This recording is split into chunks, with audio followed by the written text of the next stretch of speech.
भगवत पुराण कथा छठा स्कंद 19वां अध्याय। नमस्कार दोस्तों, यदि आप हमारे चैनल पर न्यू हैं तो चैनल को जरूर सब्सक्राइब कर लीजिएगा। बेल आइकन को प्रेस करके कमेंट बॉक्स में जय श्री हरि कृष्ण जय श्री हरि विष्णु अवश्य लिखिएगा। यदि आप गर्भवती माता हैं तो आप इसको प्रतिदिन प्रातः काल के समय या शाम काल के समय अवश्य सुनिए, जिससे आपको शेष कम करने वाली संतान की प्राप्ति हो। जैसी संतान की आप कामना करते हैं, श्री हरि विष्णु की कृपा से आपको वैसी संतान की प्राप्ति हो। यदि आप हमारे चैनल पर न्यू हैं तो आप इसको प्रथम स्कंद से अवश्य सुने, जिससे आपको इसका पूरा सार समझ में आए, इसका पूरा फल प्राप्त हो।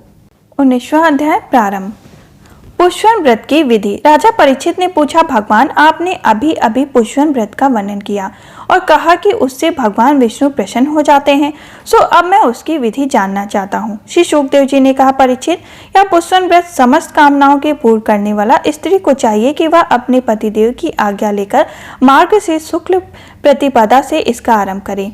पहले मरुदगढ़ के जन्म की कथा सुनकर ब्राह्मणों से आज्ञा लें, फिर प्रतिदिन सवेरे दातुन आदि से दांत साफ करके स्नान करें, 2 श्वेत वस्त्र धारण करें, आभूषण भी पहन लें।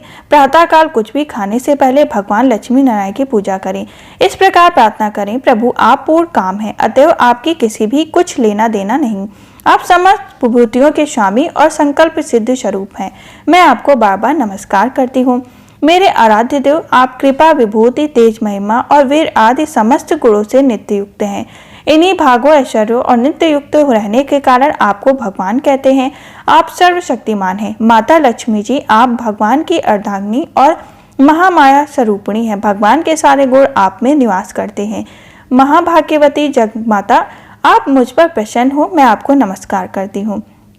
परीक्षित इस प्रकार स्तुति करके एकाक्षित ओम नमो भगवते महापुरुषाय महाअनुभवाय महाविभूतपते शाह महाविभूति बले महापुराण ओमकार स्वरूप महाअनुभव समस्त महाविभूतियों के स्वामी भगवान पुरुषोत्तम को और उनकी महाविभूतियों को मैं नमस्कार करती हूँ और उन्हें पूजोपहार की सामग्री समर्पण करती हूँ। इस मंत्र के द्वारा प्रतिदिन स्थिर चित्त से विष्णु भगवान का वाहन, अर्धपाद, आचमन, स्नान, वस्त्र, यज्ञोपति, आभूषण, गंध, पुष्प, धूप, दीप और नवेद आदि निवेदन करके पूजन करें। जो नवेद बच रहे हैं उससे ओम नमो भगवते महापुरुषाय महाविभूत पते स्वाहा महान ऐश्वर्य के अधिपति भगवान पुरुषोत्तम को नमस्कार। मैं उन्हीं के लिए भविष्य का हवन कर रही हूँ। यह मंत्र बोलकर अग्नि में 12 आहुति और परीक्षित जो सब प्रकार की संपत्तियों को प्राप्त करना चाहते हैं उसे चाहिए कि प्रतिदिन भक्ति भाव से भगवान लक्ष्मी नारायण की पूजा करें, क्योंकि वे ही दोनों समस्त अभिलाषाओं की पूर्ण करने वाले एवं श्रेष्ठ वरदानी हैं।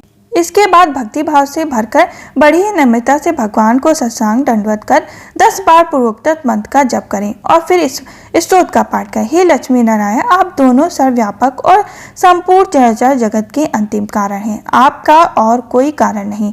भगवान माता लक्ष्मी जी आपकी माया शक्ति है। ये ही स्वयं अव्यक्त प्रकृति भी हैं। इनका पार पाना अत्यंत कठिन है। प्रभु आप ही इन महामाया अधीश्वर और आप ही स्वयं परम पुरुष हैं। आप समस्त यज्ञ हैं और ये यज्ञ क्रिया आप फल के भोक्ता हैं और ये उसको उत्पन्न करने वाली क्रिया है। माता लक्ष्मी तीनों गुणों की अभिव्यक्ति हैं और आप उन्हें व्यक्त करने वाले और उनको भोक्ता हैं। आप समस्त प्राणियों की आत्मा और लक्ष्मी जी के शरीर, इंद्र, अंतःकरण माता लक्ष्मी के नाम एवं रूप हैं और आप नाम रूप दोनों के प्रकाशन तथा आधार हैं। प्रभु आपकी कीर्ति पवित्र है। आप दोनों ही त्रिलोक की वरदानी परमेश्वर हैं।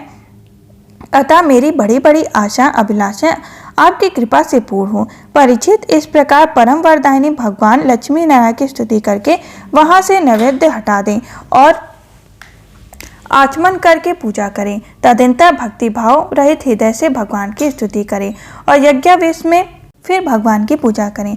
भगवान की पूजा के बाद अपने पति साक्षात भगवान समझकर परम प्रेम से उनकी प्रिय वस्तु सेवा में उपस्थित करें। पति का भी यह कर्तव्य है कि वह अतिरिक्त प्रेम से अपनी पत्नी के प्रिय पदार्थ ला लाकर उसे दें और उसके छोटे बड़े सब प्रकार के काम करते रहें। परीक्षित, पति पत्नी में एक भी कोई काम करता है तो उसका फल दोनों को ही मिलता है। इसलिए यदि पत्नी रजो धर्म आदि के समय यह व्रत करने के अयोग्य हो जाए तो बड़ी ही एकाग्रता और सावधानी से पति को ही इसका अनुष्ठान करना चाहिए। यह भगवान विष्णु का व्रत है, इसका नियम लेकर बीच में कभी नहीं छोड़ना चाहिए। जो भी यह नियम ग्रहण करे वह प्रतिदिन माला, चंदन, नवेद, आभूषण आदि से भक्ति पूर्वक ब्राह्मण और सुहागिनी स्त्रियों का पूजन करे तथा भगवान विष्णु की भी पूजा करे। इसके बाद भगवान को उनके धाम में पधार दे, विसर्जन कर दे। तदंतर आत्मशुद्धि और समस्त अभिलाषों की पूर्ति के लिए पहले ही उन्हें निवेदित किया हुआ प्रसाद ग्रहण करें। साध्वी स्त्री इस विधि से 12 महीनों तक पूरे साल भर इस व्रत का आचरण करके मार्गशीर्ष की अमावस्या, उद्यापन संबंधी उपवास और पूजन आदि करें। उस दिन प्रातःकाल ही स्नान करके पूर्ववत विष्णु भगवान पूजन करें और उसका पति पाक के यज्ञ की विधि से दृष्ट मिश्रित खीर की अग्नि में 12 आहुति दे। इसके बाद जब ग्रहण ब्राह्मण प्रसन्न होकर उसे आशीर्वाद दें तो बड़े ही आदर से सिर झुकाकर उन्हें स्वीकार करें। भक्ति भाव से माथा टेककर उनके चरणों में प्रणाम करें और उनकी आज्ञा लेकर भोजन करें। पहले आश्रय को भोजन कराएं और फिर मौन होकर भाई बंधु के साथ स्वयं भोजन करें। इसके बाद हवन से बची हुई 10 मिश्रित खीर अपनी पत्नी को दें। वह प्रसाद स्त्री को सत्पुत्र और सौभाग्य दान करने वाला होता है।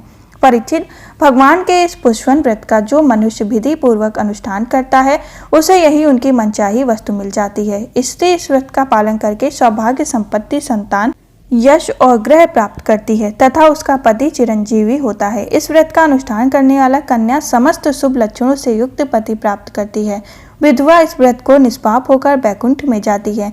जिसके बच्चे मर जाते हैं वह स्त्री इसके प्रभाव से चिरंजीवी पुत्र प्राप्त करती है। धनवती किंतु अभाग्नि स्त्री को सौभाग्य प्राप्त होता है। कुरूपवान को श्रेष्ठ रूप मिलता है। रोगी इस व्रत के प्रभाव से रोग मुक्त होकर बलिष्ठ शरीर और श्रेष्ठ इंद्रिय शक्ति प्राप्त कर लेता है। जो मनुष्य मांगलिक श्राद्ध कर्मों में इसका पाठ करता है उसके पितर और देवता अनंत तृप्ति लाभ करते हैं। वे संतुष्ट होकर हवन के समाप्त होने पर व्रती की समस्त इच्छाएं पूर्ण कर देती हैं। ये सब तो संतुष्ट होते ही हैं, समस्त यज्ञों के एकमात्र भोक्ता भगवान लक्ष्मी नारायण भी संतुष्ट हो जाते हैं और व्रती की समस्त अभिलाषाएं पूर्ण कर देती हैं। परीक्षित, मैंने तुम्हें मरुदगढ़ की आदरणीय और पुण्यप्रद जन्म कथा सुनाई और साथ ही अदिति के शेष पुष्पन व्रत का वर्णन भी सुना दिया। इति षष्ठ स्कंद समाप्तम। हरिओम तत्सत। इस प्रकार हमारा छठा स्कंद 19वें अध्याय के संग संपन्न हुआ। अब हम फिर मिलेंगे आपको 7वें स्कंद के संग। तब तक के लिए जय श्री हरि कृष्ण, जय श्री हरि विष्णु लिखना ना भूलें। आपकी कोई भी मनोकामना है तो इस व्रत का अनुष्ठान अवश्य ही लें। पूरी श्रद्धा भाव के संग श्री हरि विष्णु की कृपा से आपकी समस्त मनोकामनाएं पूर्ण हो। जय श्री हरि कृष्ण।